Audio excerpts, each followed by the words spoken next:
Musai, musai, musai lepa madi busaya, anak sama mama ninanta, mai gagu sah mapote. Secara kejiwaannya dan segalanya itu, laut itu tidak bisa lepas dari kehidupan mereka.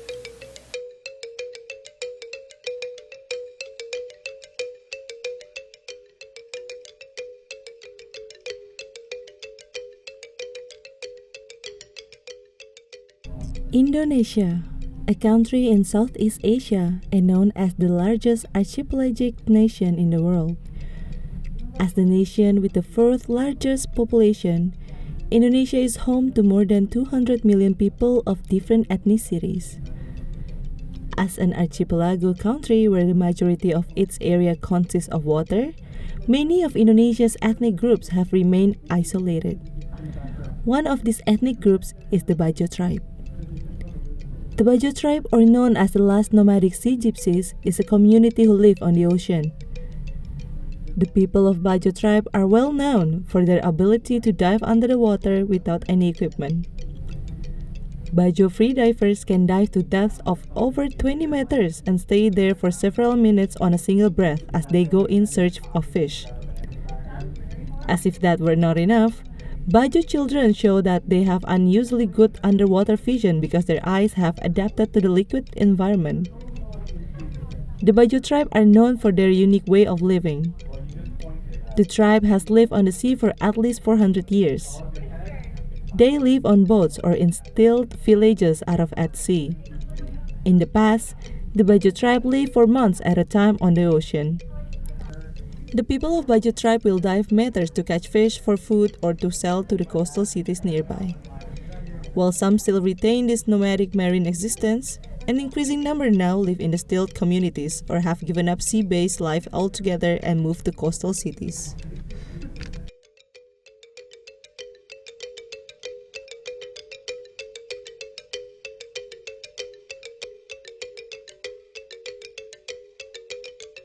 Karena suku Bajo sebenarnya bukan suku Bajo namanya nih. Suku Sama. Itu Bajo itu hanya sebutan. Tapi suku namanya suku Sama karena suku ini di mana-mana sama. Bahasanya, perawakannya, budayanya di mana-mana sama.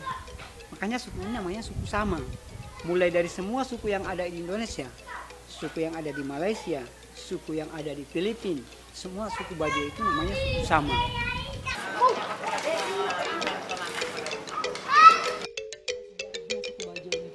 Oh, memang sejarah suku Bajo ini kan banyak versi ya. Banyak versi, ada versi cerita rakyat, ada juga yang sudah dikaji berdasarkan hasil penelitian. Yang baru-baru ini sementara dalam proses ini adalah kajian berdasarkan analisis DNA. Nah, kalau kita lihat dari cerita rakyat, Bajo itu atau orang Bajo itu awalnya itu dari Malaysia, dari Johor. Nah, sekarang mereka lagi mencoba melihat lebih detail, lebih jauh lagi, yaitu membandingkan umur daripada DNA. Antara DNA orang Indonesia, DNA orang Filipina, DNA orang Bajo yang ada di Filipina, Bajo yang ada di Malaysia, Bajo yang ada di India, orang laut yang ada di India ya. Kemudian mereka mencoba lihat siapa yang paling lama atau paling tua DNA-nya. Berarti dari situlah awal mula dari asal suku Bajo. Bukan berhenti masih sampai sekarang. Tapi bukan lagi dia nomaden. Tapi mereka tetap menjadikan sebagai lahan mereka untuk mencari nafkah kan. Tapi habis itu kembali.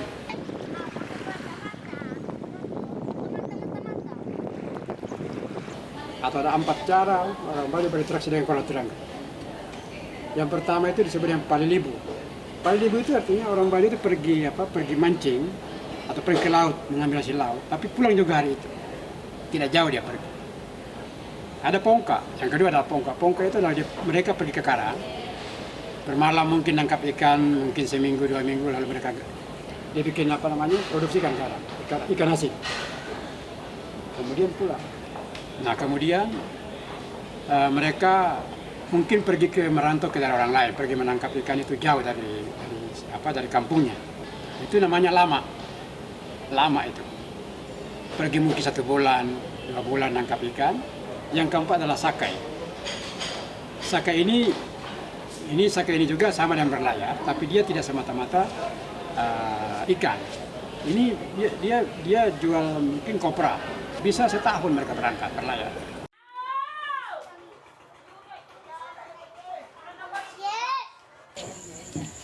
Jadi orang Bajo itu kalau berlayar menuju ke satu arah, navigasi yang digunakan lebih besar menggunakan bintang-bintang. Meskipun juga ada yang menggunakan kompas, tapi kompas itu tetap dikuatkan dengan melihat bintang-bintang pada malam hari. Nah, misalnya kita ke arah utara misalnya, ada satu bintang yang kita lihat. Kalau dalam bahasa orang Bajo katanya bintang itu yang digunakan sebagai navigasi eyang mereka pada zaman dahulu kala.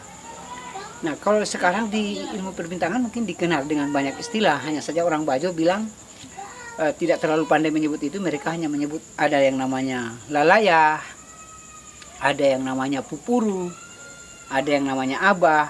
Dan sebutan-sebutan tersebut itu muncul pada arah mata angin yang tertentu pula. Jadi misalnya abah tidak muncul pada arah mata angin yang lain, tetapi dia muncul pada arah mata angin selatan pada ujungnya.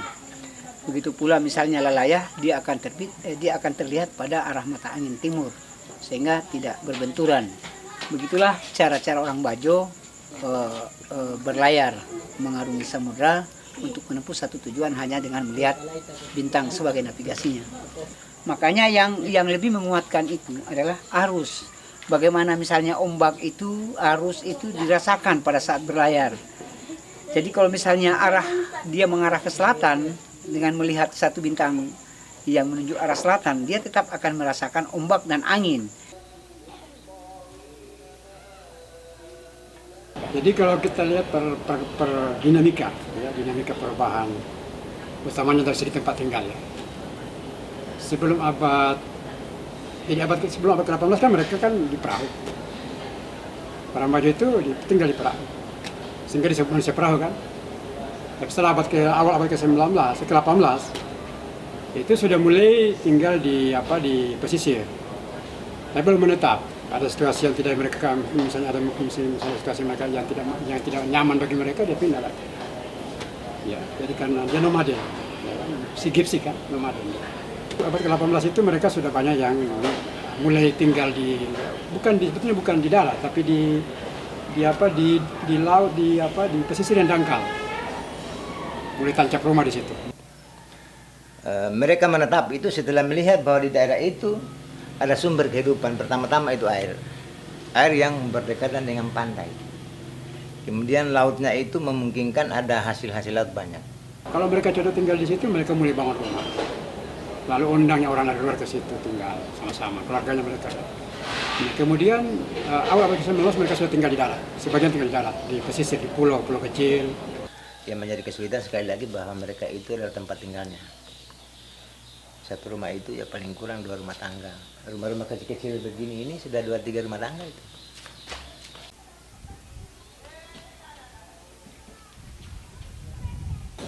Nah, kapan mereka menjadi warga negara itu setelah tahun 60-an. Karena 60-an itu kan sudah diseragamkan semua sistem. Ya. Itu kan mereka masih bagian daripada kerajaan-kerajaan yang ada Raja Bajo namanya, Lolo Bajo dulu namanya.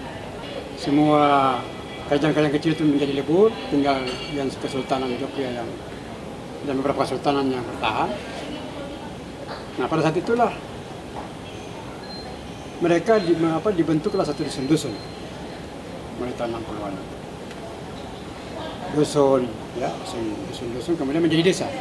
Setelah menjadi desa sudah jadi warga negara.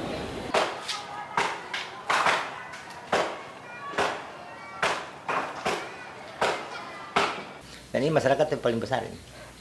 Dia punya perkembangan, bayangkan saja tahun 65 itu malah sudah lebih besar mereka. Nggak ada habis. Sebab di sana itu kalau baru 8 anak, dia bilang belum ada rezeki. Harus di atas 10. Ya biasanya mereka datang dulu kita bicara. bagaimana ada kebutuhan ini, kita mereka juga tidak berjalan sendiri. Hanya otonominya di dalam masyarakat mereka nggak boleh kita campur.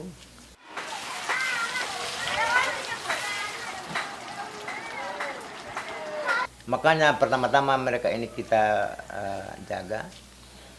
Mereka ini kan dulu kan di daratan ini masih sulit orang mencari ikan. Jadi mereka cari ikan, baru kita tukar dengan isi kebun, masih barter. Jadi ikan satu cucu kita tukar dengan kelapa muda 5-6 biji atau ubi atau macam-macam, atau pepaya.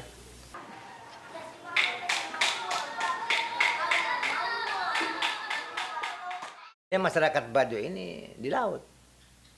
Nggak pusing mereka apakah ombak apa, nggak ada urusan ini dengan ombak mereka. Ombak itu adalah bagian hidup mereka. Jales pepa jaya mahe, madilao kita jaya suku sama, jaya tarusang di tanah.